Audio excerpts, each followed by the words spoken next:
네, 그래서 바이든이 6월 27일 도널드 트럼프 전 대통령과 맞붙죠? 토론에서. 사람들이 웬일이야? 바이든이 토론 다 피할 것 같더니 저렇게 말 잘하는 바이든, 말빨이 센 트럼프 상대로 되겠어? 지금 인지력 문제도 나오고 있는데 인지력 문제가 뭐 심각하고 하루가 갈수록 그죠? 근데 이렇게 받아들였어요. 6월 27일에 그래서 하자고 바이든이 먼저 이번에 제안을 했고 트럼프가 계속 그랬죠. 빨리 한번 붙자.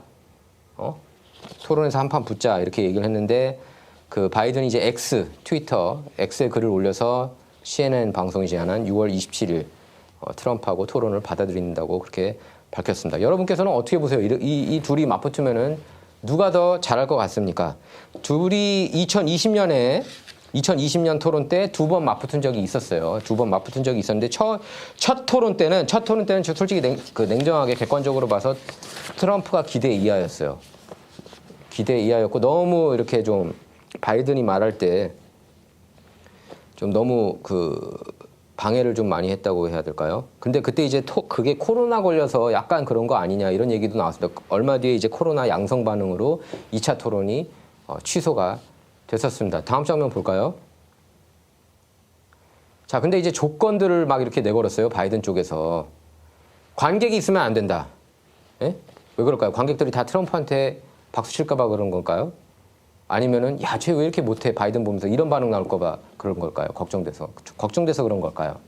RFK 주니어 지금 그 독립으로 나온 RFK 주니어도 그러니까 무소속으로 나온 RFK 주니어도 오면 안 된다. 이렇게 금지를 시켰습니다. 예. 참고로 트럼프는 원해요. RFK 주니어. 일부 언론에서 안 원한다 그랬는데 이건 잘못된 겁니다. 트럼프가 RFK 주니어도 왜 안 되느냐. 꼭 비단 이번 토론이 아니라 다음 토론이라도 RFK 주니어 뭐 오케이라고 그런 반응을 보였고요. 그다음에 Trump's mic is muted when Biden speaks. 그러니까 바이든이 이렇게 얘기할 때는 토론할 때는 트럼프 마이크를 끈다는 겁니다. 예, 방해하지 못하게. 그리고 only hosted 완전히 이제 좌파 진영 쪽만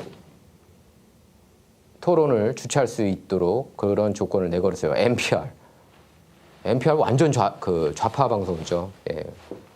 공영방송이라고는 하지만 정부 기금을 받아서 운영되는 방송이라고 하지만 굉장히 좌파적인 그런 방송이고요. 그다음에 CNN, MSNBC, ABC, CBS 다 좌성향이고 CNN, MSNBC는 완전히 극좌죠. 극좌 방송들만 오케이를 한 겁니다. 왜 팍스뉴스 없습니까? 여기에.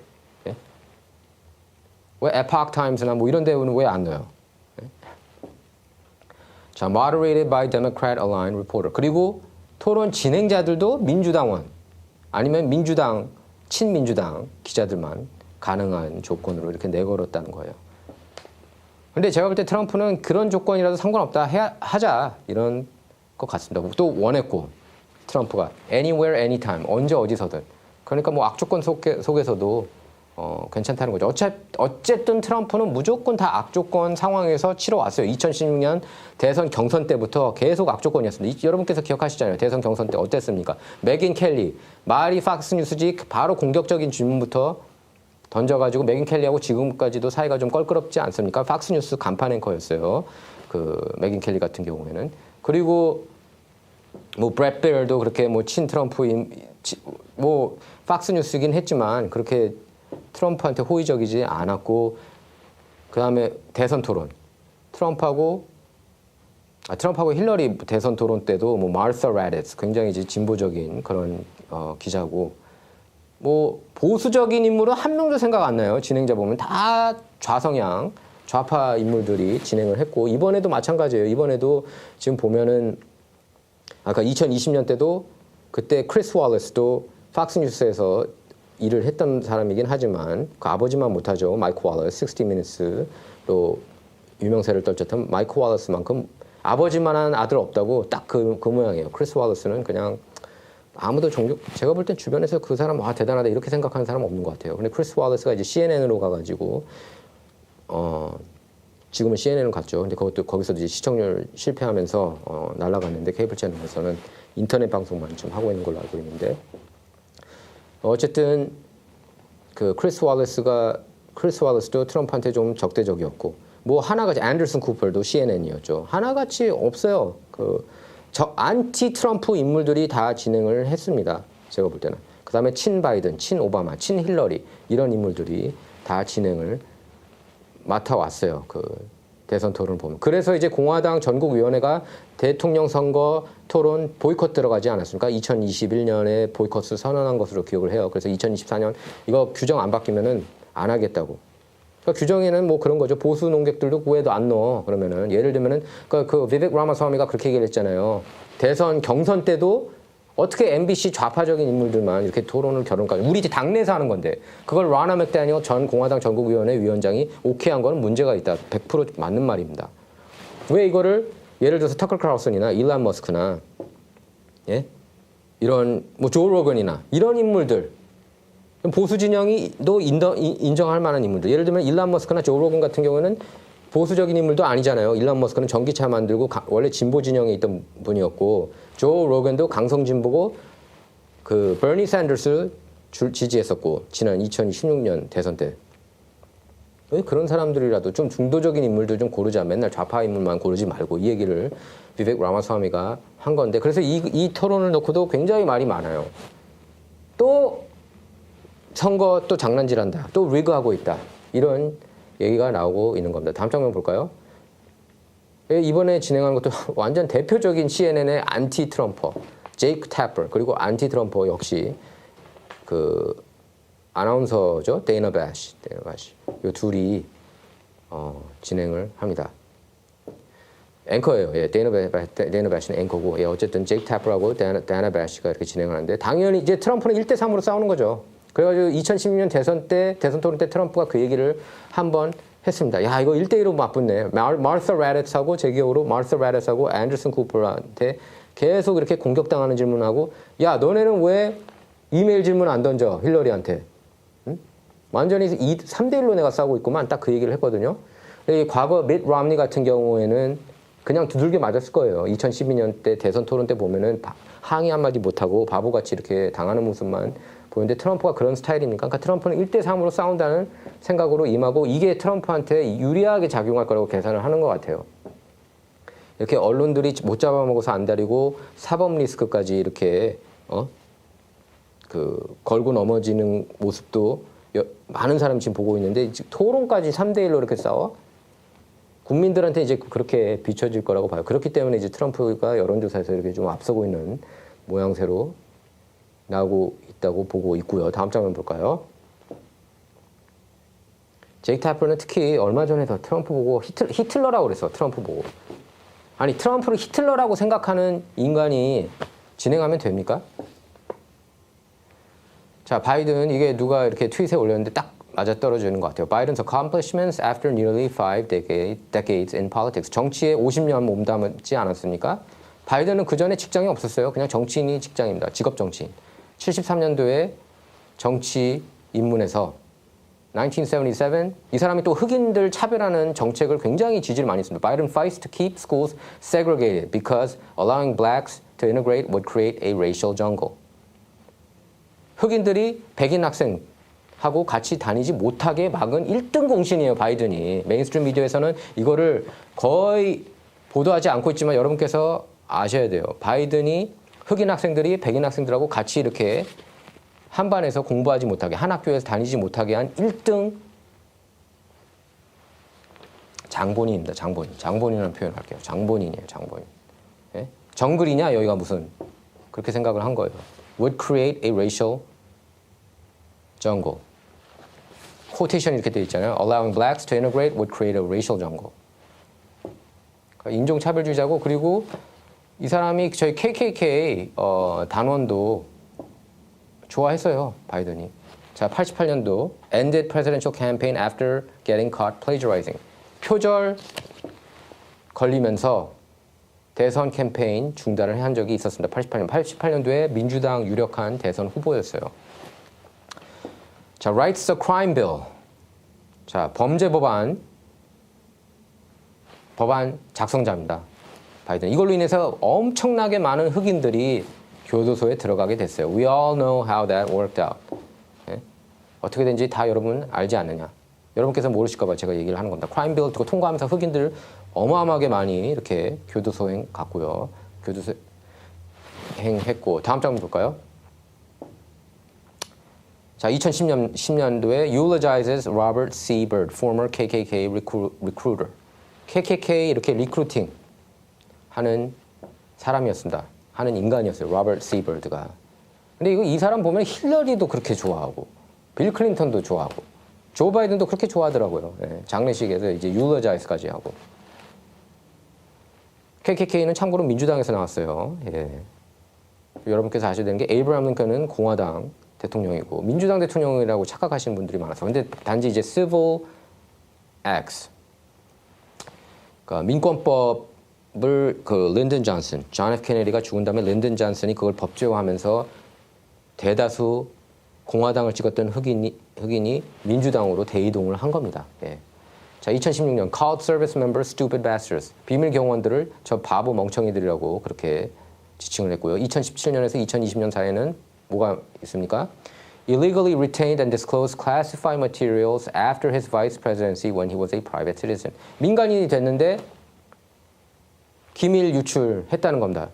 대통령들은 기밀 유출해도 큰 논란이 안 되는 거예요. 그 전에 빌 클린턴 때도 그렇고 지금 트럼프니까 언론들이 못 잡아먹어서 안달이고 하지만 별 문제 안 될 거고 이것도. 그리고 어쨌든 대선 이후에 뭐 이 케이스 처리하든지 말든지 한다고 그랬잖아요. 그죠? 근데 부통령인데 부통령은 가져갈 자격 안 돼요. 기밀 가져가면 안 됩니다. 근데 민간인 때 기밀 가져가고 자기 주차장에 가고 콜벳 자동차에 넣고. 예? 왜 그런 거예요? 왜? 자, 2020년 그 대통령이 돼가지고 2021년에 백악관 입성해서 2023년까지 어떤 치적이 있는지 한번 볼까요? Botched Afghanistan withdrawal. 아프가니스탄 철군, 개망신당이죠, 개망신. 거기 아직도 미국인 남겨져 있고. 그리고 비행기가 이렇게 이륙할 때 사람들 막 그 비행기 타가지고 밖에서, 예? 톰 크루즈도 아닌데 밖에서 그러다가 떨어져 죽고 그랬잖아요. 기억하시죠? 제가 볼 땐 저 모습 보고 러시아가 우크라이나를 쳤다고 봅니다. 야, 미국 이렇게 엉망이구만 하고. Left $80 billion in military equipment behind for the Taliban. 탈리반 가져가게 아프가니스탄 철군할 때 그 무기들도 안 챙겼습니다. 예, 장갑차들, 그 비싼 장갑차들. 그게 800억 달러 규모예요. 800억 달러 규모. 군사 장비 800억 달러 규모 놓고 나간 거예요. 이런 말도 안 되는 행위, 미친 행위를 할 수가 있습니까? 근데 저는 이거 미친 행위, 말도 안 되는 행위가 아니고 계획적인 행위라고 봐요. 테러 더 저지르고. 이건 제 개인적인 생각이에요. 그러니까 너네 무기 써. 테러리스트들한테 미군들이 뭐 무기 준 적이 이번이 처음입니까? 그전에도 있었어요. Record high spending bills. 그 지출 어마어마하게 늘어났죠. 그래서 지금 뭐 그 국가 부채 뭐 34조 달러, 35조 달러 이제 뭐 바이든 끝날 때쯤은 40조 달러 될 것 같아요. 예. Energy dependent. 그리고 트럼프 정부 때 72년 만에 에너지 독립국이 됐습니다. 미국이. 어떻게 에너지 독립국이 됐습니까? 화석연료 활활 태우면서 시추 작업 어마어마하게 많이 하면서 가스 가격을 내렸잖아요. 기름값을. 그러면서 물가 안정이었고. 트럼프 정부 때랑 지금하고 비교해 보세요. 차이가. 그게 에너지 때문입니다. 그래서 여기에 시추 작업 못하게 하고 화석연료를 자꾸 탄압하고 기후변화 어젠다, 그린 뉴 딜 뭐 이런 거 노래 부르면서 어떻게 됐습니까? 그러면은 기름이 필요가 없나요? 기름 없이 세상 못 돌아가요. 모든 경제의 근간을 이룬다고 해도 과언이 아닙니다. 기름은. 그러니까 기름을 미국에서 못 푸게 하니까 사우디아라비아한테 또 의존하게 되고 중동한테. 중동 눈치 또 보게 되는 거죠. 그전엔 중동 눈치 안 봤습니다. 트럼프 때는. 또 눈치 보게 되는 거죠. 거기서 수입을 해와야 되니까. 미국에서 못 쓰면은 거기서 수입해 와야 되니까. 마치 지구에서 미국에서 기름 푸면은 기후변화가 오고, 예? 중동에서 푸면은 사우디아라비아 같은 데서 푸면은, 예? 베네수엘라 이런 데서 푸면은 기후변화가 안 오나 봐요. 지구에 마치 미국만 있다는 듯이. 지금 중국도 화석연료 활활 태우고 지금 여러분께서도 아셔야 되는 게 독일 같은 경우에는 화석연료 다시 또 활활 태우고 있습니다. 생고생해가지고 겨울에 그 러시아가 우크라이나 침공하면서 러시아 수입이 꽉 막혔잖아요. 에너지 공급원이. 처음부터 미국 쪽에서 그걸 원했던 것일 수도 있는 거죠. 자, Re-enter Paris Agreement. Paris Accord죠. Accord. 파리스 협약. 그것도 기후변화 어젠다죠. 거기에 다시 들어갔고. 트럼프가 제가 했던 트럼프 지적 중에 가장 제가 점수 주는 것 중에 하나가 많은 사람이 점수 주는 것 중에 하나가 파리 기후협약에서 빠져나온 거였어요. 트럼프 최대 지적 중에 하나가.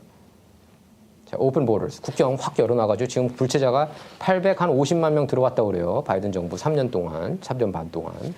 850만 명 정도면은 미국에 있는 40개 주보다 인구가 많아요. 40개 주보다. 예?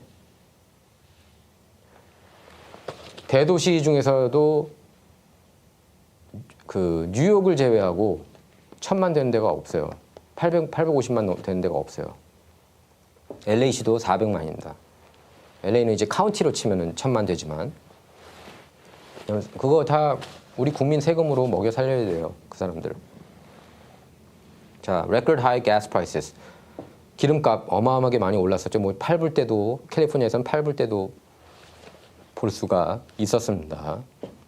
지금 또 내려갔다가 다시 올라가고 있죠. 내려갈 때는 또 언론들이 막 띄워요. 아, 조금 내려가지 않았냐. 5불로 내려갔다. 네, 이렇게 했는데 트럼프 때는 2불 때, 뭐 텍사스나 오클라호마 이런 일부 지역에서는 1불 때도 있었잖아요. 네? 그때에 비하면 아무것도 아닌 거죠. 근데 마치 뭐 5불, 야, 5불로 많이 내려간 거야. 뭐 4불로 많이 내려갔어. 이런 식으로 또 보도를 하고 언론들은. $200 billion to Ukraine. 우크라이나에 2천억 달러나 지금 쏟아붓고 있고요. 이 돈이면은 노숙자 정리될 것 같은데. 예? 미국에서. 근데 그렇게 돈 쓰기는 아까운가 봐요. 우크라이나는 뭐가 있으니까 저렇게 돈을 주고 있겠죠. 예. Classified documents. 기밀 유출했고, 제가 그 부통령 때 그게 그 스캔들이 터졌죠. Cocaine in White House. 백악관에서 코카인 발견됐는데 아무 조치가 없어요. 아무 조치가. 전 난리 날 일인데. 코카인이 합법 마약입니까? 불법 마약이잖아요. 네? 코카인. 코카인 그거 누구 코카인 같습니까? 누구 코카인 같아요? 헌터 거 아니에요? Normalizing pedophilia. 이게 이제 가장 큰 문제 중에 하나예요. 소아성애를 이렇게 정상화시키고 있는 그런 움직임이 일어나고 있는 게 바이든이 특히 소년들이 이렇게 그 성전환하게 수술을 의사들한테 그걸 허용하라고 압박하지 않았습니까? 그거 불법화하면은 의사 자격증까지 박탈시키겠다고 위협을 했어요. 근데 이제 다행히 법원에서 그걸 막았습니다. 미국이 그러니까 법원 사법부에서 이걸 막은 거예요. 다행히. 그리고 지금 전체적으로 보면은 미국에서 보면은 여러분께서 아실 거예요. 피자 그 이슈도 그냥 이렇게 넘어가고, 예?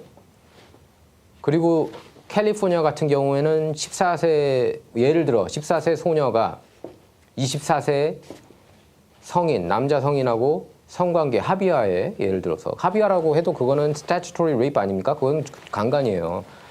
그렇게 성관계를 가지면은 그거를 또 매건 리스트에 올리지 못하게 한다는 내용을 골자로 한 법안 통과시켰고 그거 누가 서명했어요? 게빈 뉴섬이 서명했잖아요. 그런 게 바로 이게 정상화 시키는 거고 바이든 정부 아래. 그리고 가끔씩 이렇게 기사들 보면은 그 메인스트림 미디어가 이렇게 보도하는 내용들 보면은 그 페도필리아라고 표현하지 마라. 소아성애자라고 표현하지 마라. 네? 그러면서 그 어린이들한테 매력을 느끼는 성인들이라는 표현이 있거든요.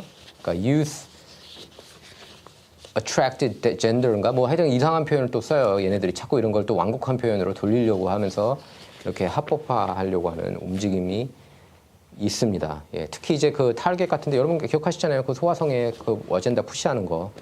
예? 동성애. 어떤 한 소년이 다른 소년을 좋아해가지고 나중에 오럴 섹스 받는 거 그거 기대돼 막 이런 내용들을 책으로 팔아요. 어린이들한테 그 책 보고 배우라고.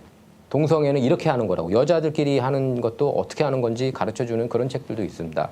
성교육 책들 보면. 이걸 장려하는 게 백악관이에요. 백악관.